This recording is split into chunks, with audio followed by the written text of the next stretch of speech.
ಮಂಗಳೂರು ವಿಶ್ವವಿದ್ಯಾನಿಲಯದ ವತಿಯಿಂದ ಮಂಗಳೂರು ವಿಶ್ವವಿದ್ಯಾನಿಲಯದ ಗ್ರಂಥಾಲಯದಲ್ಲಿ transformation of libraries and NEP 2020 ಕಾರ್ಯಕ್ರಮವನ್ನು ಹಮ್ಮಿಕೊಳ್ಳಲಾಗಿತ್ತು. ಕಾರ್ಯಕ್ರಮದ ಉದ್ಘಾಟನೆಯನ್ನ ಮೈಸೂರು ವಿಶ್ವವಿದ್ಯಾನಿಲಯದ ಮಾಜಿ ಉಪಕುಲಪತಿಗಳಾದಂತಹ ಪ್ರೊಫೆಸರ್ VG ತಲ್ವಾರ್ ನೆರವೇರಿಸಿದ್ದಾರೆ. ಇನ್ನು ಕಾರ್ಯಕ್ರಮದ ಮುಖ್ಯ ಅತಿಥಿಯಾಗಿ ಡಾಕ್ಟರ್ MK ಬಂಡಿ, ನಿವೃತ್ತ ಯೂನಿವರ್ಸಿಟಿ ಲೈಬ್ರೇರಿಯನ್, ಮಂಗಳೂರು ವಿಶ್ವವಿದ್ಯಾನಿಲಯ ಇವರು ಭಾಗವಹಿಸಿದ್ದಾರೆ. ಇನ್ನು ಕಾರ್ಯಕ್ರಮದ ಅಧ್ಯಕ್ಷತೆಯನ್ನ ಪ್ರೊಫೆಸರ್ P ಸುಬ್ರಹ್ಮಣ್ಯ ಎಡಪಡಿತ್ತಾಯ, ಉಪಕುಲಪತಿಗಳು, ಮಂಗಳೂರು ವಿಶ್ವವಿದ್ಯಾನಿಲಯ ಇವರು ಭಾಗವಹಿಸಿದ್ದಾರೆ. ಹಾಗೂ ಇದಲ್ಲದೆ ಇದೇ ಆಗಸ್ಟ್ 12ರಂದು ಮಧ್ಯಾಹ್ನ 2:30ಕ್ಕೆ transformation of libraries and NEP 2020 ಇದರ ಕುರಿತಾಗಿ ಮೌಲ್ಯಾಧಾರಿತ ಕಾರ್ಯಕ್ರಮವನ್ನು ಕೂಡ ಹಮ್ಮಿಕೊಳ್ಳಲಾಗಿದೆ ಎಂದು ತಿಳಿಸಿದ್ದಾರೆ.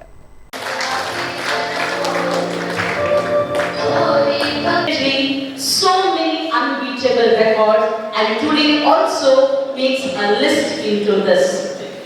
We had the inauguration being done by the inaugurator workshop. The first step is inauguration. May I please request the inaugurator along with the dignitaries on the dais to kindly come forward and national workshop. Practical session, that is hands-on experience for the participants. On day 4 we have site and JGate by informatics, and in the second session we have Grammarly, Nova and RFID by bridge and informatics people, and in the third session we have plagiarism by demonstration by Raghavendra R, and in the afternoon we have Dr. Niyaz Pankaj is dealing with the SPSS package. On the last day we are having a talk by Professor K.M. Khan about the professional ethics and librarianship. We are also going to celebrate Ranganathan Day during this time. And in a big way, the library scored the maximum marks. Out of 4 points, we scored 3.8. I have brought the scorecard which I will show you in my demo in the. And out of 7 criteria, only 3 people had crossed 3. And we reached 3.09, that is how we got A grade. You know, librarians are the vital source of information, and they can turn the table towards the positive side, not the negative side. And the only thing they should have willingness to work, and they should have passion towards their profession, committed, and that is all imbibed in our Bangalore University staff. Basically, the journey has started from Professor VG Thalwar. In fact, we have just given a momentum to that, and every now and then when we have doubts and queries, we do approach and come to a conclusion, and that idea will be implemented in consultation with the existing vice chancellors. And the Bangalore University is always doing a wonderful thing. Only the one problem has come to them is of the faculty recruitments. If I am right, Professor Ekpaka will rectify that in his address, because more than 150 faculty positions is a big blow to not only Bangalore University, all over the country. It is happening somehow. Before the NEP gets implemented in a full way, the government of India and government of Karnataka will definitely fill these positions so that NEP will take a very lead role. Our Honorable Prime Minister has made a statement, lab to land. All the research activities are happening, they should reach the land, in the sense especially for agriculture area, forestry, horticulture, and even your electronics people. These days they use the sensors. These days we need not go to farms to do the watering to our plants. By sitting at home, to do the programming, and only for that particular period, it feeds water to the roots of those plants, even saving of water.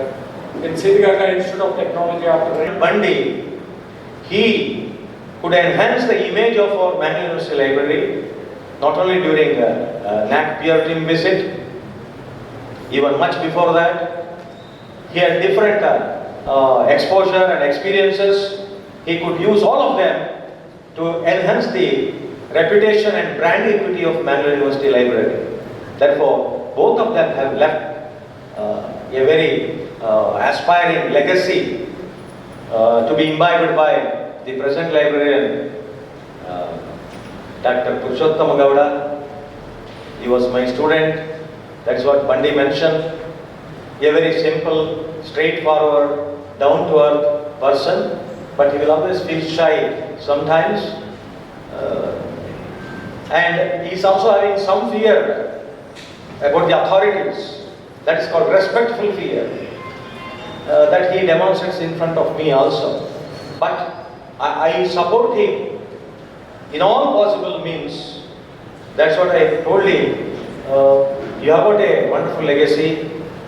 Every year there must be at least one library advisory committee. There must be external members like Professor B.G. Talwar and Professor M.K. Bandi. Otherwise you cannot make things happen, because ideas can change your life, provided you get workable ideas. You convert these ideas into implementable action programs, and you will bring about meaningful change in the lives of all stakeholders. That can happen. So that is what he was telling me about COVID lockdown and other things. Now there is no COVID. If you think so, still if you feel COVID, that is there in your hearts and minds. It has become a normal routine now in a post-COVID scenario.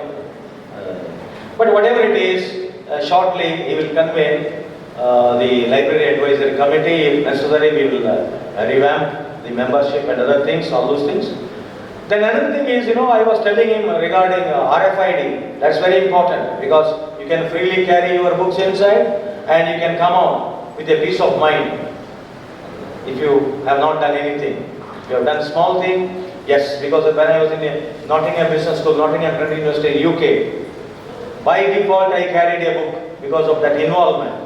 Suddenly there was a siren or something like that, It was very awkward moment for me, but I appreciated their technology, the truthfulness and integrity of the library user beyond doubt, being ethical beyond doubt. So such kind of thing should be there in our university, because library automation. It is not just Koha software, because I visit several colleges and higher education institutions in the capacity of chairperson of the NPR team. In September also I have visited Mumbai. So likewise, because we go, make it a point to visit the institution's library, and we devote much of our time, because Adujnana Degula, that's very, very important. But unfortunately today, there is declining footfalls in the library. How to attract and retain the users inside the library? Because library place is being transformed into library space now. Physical place and non-academic space. The policy encourages flexibility for the learners in choosing the programs and subjects according to their talents and interests. It emphasizes on multidisciplinary learning across sciences, social sciences, arts, humanities, engineering, management, sports, and so on. There is no hard separation between arts, sciences, between curricular and extracurricular, and between vocational and academic streams. The policy further emphasizes critical thinking on the conceptual understanding to encourage logical decisions making and also innovation. Life skills such as communication, cooperation, teamwork are given greater importance in learning process. While research is made core requisite for outstanding education and development, extensive use of technology in teaching and learning and research, in removal of language barriers, in using online information resources, and also in planning and management of the challenging and development of education is greatly provided. There are several other features of NEP 2020.